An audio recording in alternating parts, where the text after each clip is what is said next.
Hi there and welcome back to Japan, where we're doing our track-by-track listen through of Kiss From the Darkness by Scandal, the new album, at least of time of recording, by Scandal. And a bit of an interesting one because we've just got to the bonus track, You Go Girl. What a name for a song. And this one there is so much to unpack on this song. Now, as always, like I say, remember this is part of a track-by-track listen through to the entire album. And if you want to follow that entire track-by-track listen through, remember, there's a link in the description below to the video playlist so you can check out every single track of the album with us. And also we can discuss all of the tracks in the comment sections below each of those videos. So anyway, like I say, this is the bonus track, You Go Girl by Scandal, or as I would call it, Girls Just Want to Have Fun by Cyndi Lauper. There is some really, really heavy lifting from Girls Just Want to Have Fun, especially if there's a section on the CD rip I'm using here between 25 and 40 seconds. There's a real clear section where it's lifting from that, and there's quite a lot of bits where it calls back to that song throughout. However, basically, this song does seem to be borrowing a lot of things from a lot of different sources. No, I'm not saying there's anything wrong with that. I mean, we've got to that point in music now where nothing can be, virtually nothing can be entirely original. So it is amazing to hear them calling little bits out from various other songs, and yet producing something that overall, I think this is a really enjoyable listen. This is actually probably one of my favourite. I mean, I have to listen to the album a few more times before I do my final conclusion, but this is definitely one of my favourite songs that I've heard from it. Now, interestingly, after I heard that section, after I heard this through, usually I just do listen to the song straight away and I go straight into doing the reaction, because obviously we can't play the Scandal songs on these videos due to a lot of legal stuff around Scandal. But usually we listen to the song straight away, like I said, go straight into doing the reaction. And and if, by the way, before I say anything more, sorry, I keep on backtracking here, but go on Spotify and check this song out if you haven't already, because like I say, you've got to hear this to understand what I'm getting at. After hearing this, though, rather than going straight to doing the review, I actually went straight onto our Discord and had a little talk to some of the guys on there. I was like, do you guys, without naming it, do you guys hear what I'm hearing? Do you hear the songs that this is lifting from? And interestingly enough, not everyone kind of got the same vibe from me, but what I did hear was this sort of feeling that it has a little bit of a slightly, shall we say, it's got almost a campy sort of, the word cringe was used. Someone said it was a bit cringy, sounds like a bit of a sort of cringy old school song, which actually in a strange way does harken back to what I was saying about the Cyndi Lauper Girls Just Want to Have Fun reference.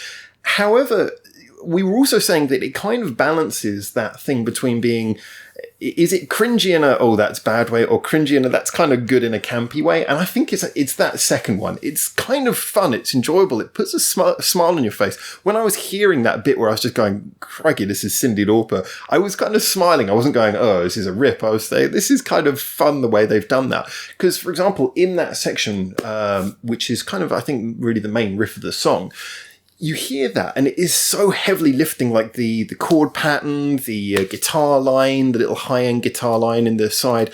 It's all lifting from that song, and yet there are things that make it, still identifiable rather than being a direct copy and paste. The bass line is really beautifully carried throughout this song by Tomomi. As the song develops as well, it goes into that chorus, which the chorus is, I think, definitely the most identifiably unique part of this song. And it's a really good chorus. But it also sounds kind of, like I say, it's got that slightly, it could be cringy or it could be okay, depending on how you approach it, what your mindset is approaching it. I mean, the very name of the song is a little bit cringy. I do often wonder when you hear expressions like this. I know what we think, coming from a Western background, when we hear expressions like that, it sounds incredibly tacky. But does that carry across, and does that have a different feeling for Japanese people? I certainly should go and ask some of my friends around here. What do you think if someone uses this expression? Does it sound fun and cute, or does it sound a little bit cringy? But little things like that. The idea that it's kind of got this really poppy vibe. And, there's no attempt to be heavy. Again, there's something which Scandal do very well. They got a good variation in the timbre of their songs. But everything about this has kind of got such a cutesy, poppy, slightly twee vibe. and yet it works really well. Like I say, partly down to that chorus, which is great. It's really catchy, even if you wouldn't be caught dead repeating the words without feeling weird. It's got a really catchy chorus. It's got a great little chord progression underneath it, which keeps it going. The sounds are nice and bright. Like I say, Tomomi's fantastic on the bass in this. It's got little bell sound, like a little triangle sound in it as well, which kind of gives it a light, airy feel throughout. The bridge is interesting. It breaks down to something a little bit different, in quite a poppy way. Right at the beginning, it's got that chant, which I just sort of thought, oh, a chant just sounds like a sort of generic, I guess, You Go Girl type of song. But actually, it was pointed out by, when I was asking on the Discord, hey, does anyone recognize what I'm hearing when I hear this song? Someone actually mentioned Hollaback Girl by Gwen Stefani. And I was thinking of the section directly after that first little chant, but obviously they were thinking of the chant section. I was like, yeah, that's right. It's just like Hollaback Girl by Gwen Stefani, followed by Cyndi Lauper's Girls Just Want to Have Fun, followed by a twee pop song called You Go Girl, and yet at the end I come out enjoying it. That should be the review right there. If that's not good enough, what is?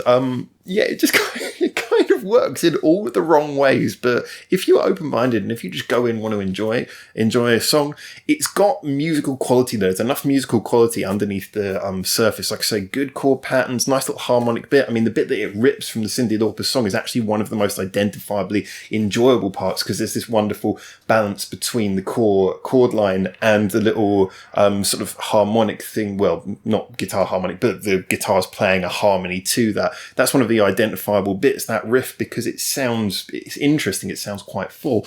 And this song sounds full, like I say, lots of sound and everything. My only thing that I'm going to say against this, and I know this might rile some people's feathers, but I've got to say, I'm pointing this out on a previous song on this track by track listen through, and it came through again here.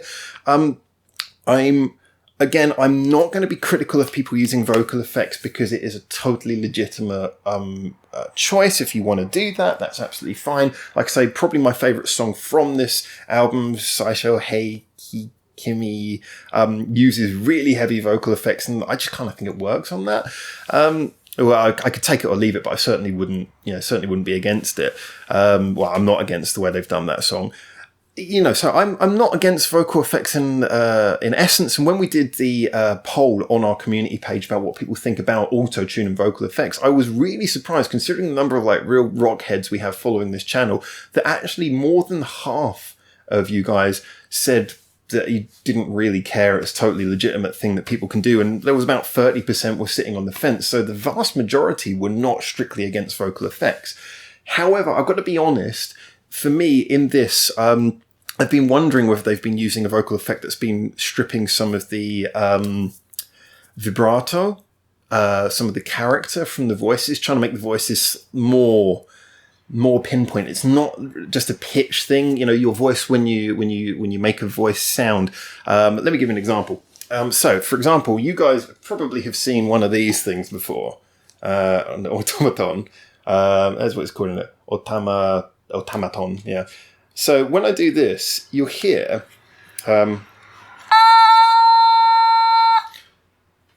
that's kind of like the whole thing about that tone, is it kind of sounds a little bit fun and cringy because of the fact that it's just, it has no character. It's a characterless sound, which is kind of what makes it such a fun little twee toy. But it's just a held, repeated wave pattern. The human voice is not like that. Even if you're singing a permanent pitch, there's just like little movements in the voice that give it a human, give it a real sound. Like the difference between playing like a guitar. When you've got the guitar body, you're playing one note, but you're getting so much more sound come out of it. You've just pluck one string, you get a very full sound because there's lots of tones to it. Now, I believe it's Haruna singing this. Her voice lacks any tone in this, which to me sounds like it's been electronically smoothed. And I'm not talking about, like I say, I'm not talking about the pitch. I'm talking about you can actually do things that remove the vibrato. So forget about the pitch. I don't mind what you want to say about any pitch correction stuff. I have an issue with the fact that I think her voice has had the vibrato stripped. I don't know why anyone would do this, and I think it sounds horrible. And it means that any time that she holds a note in this song for more than like half a second, it literally sounds like someone's just coming at you with the old automaton and giving you a it sounds so every time she holds a note in this song, it is not good. And it seems I can't imagine that that's something that she's vocally trained her voice to do. It seems like a deliberate decision, and it's a horrible decision that, to me, is the only thing for a song that sounds so lively and fresh and full of things.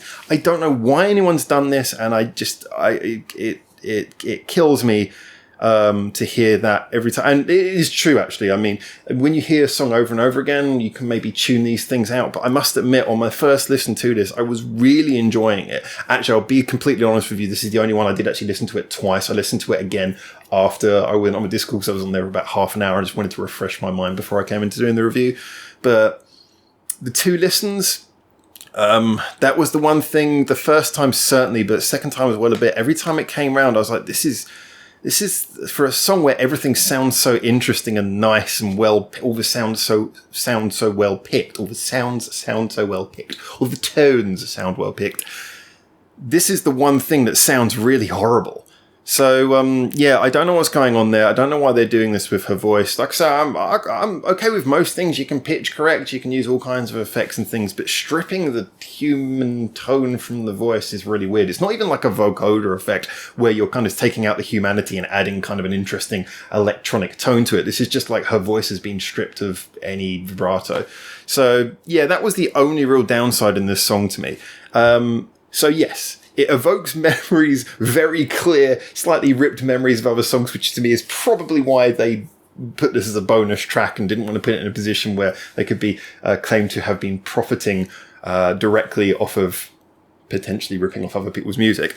So it does have that feeling, first of all, of having these nice callbacks to songs we've heard before. And if you can approach it as seeing that as a kind of a twee piece of fun, or if you've got past the song name to begin with, you probably can, then I think you'll really enjoy this. It's a well-written song with a lot of body, a lot of interesting things going on musically, a lot of fun things going on thematically, and a really good melody and a strong chorus. It's a really good song, and like I say, one of my favourites thus far. We've now finished it. Probably, second or third, probably be in my top 3 for this album.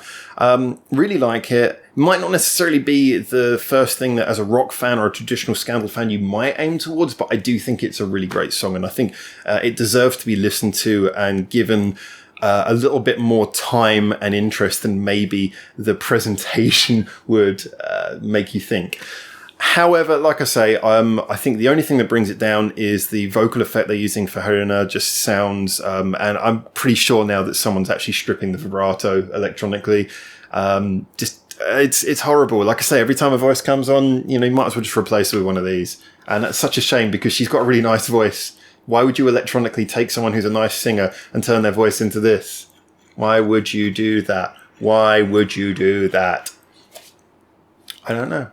Anyway, well, that's my opinion. Like I said, this is the last song on the album we've checked out, so if you haven't seen all the other previous track-by-track reviews, go check them out. But obviously next I'll be dropping my overall album conclusion. This usually comes a few days later because I'm going to sit back and go listen to the album a few times over, and I'm going to see if I can give you an overall conclusion of that. And also, if you guys know, I actually listened to, did a track-by-track of Best Scandal recently, actually a couple of months ago, and I never did my final conclusion on that as well. So I'm hoping that I'm going to drop both of those final conclusions on the same day. It'd be interesting, the original and the most recent Scandal album conclusions on the same day, see if we can see what we get from both of them. But anyway, this was really enjoyable for me. Like I say, good song. I certainly think it's worth listening to despite the weird vocal thing.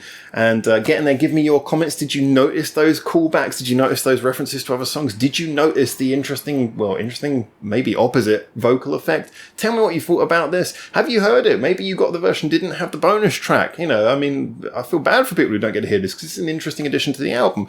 Overall, just really interested to know what you guys think. Remember, all the social medias in the description below, and our Patreon supporters, big thank you to you for keeping this channel running. But for now, from Japan, until I see you hopefully soon on the next video, ciao ciao. Thanks for watching. Feel free to check out more of our hundreds of videos we got online on this channel right now, or get involved in the discussion with us at the many social media links we've got in the description below, where you can suggest new videos and artists for us to check out on the channel. Or you can just do the usual YouTube stuff and comment, like, subscribe. You know how this works by now.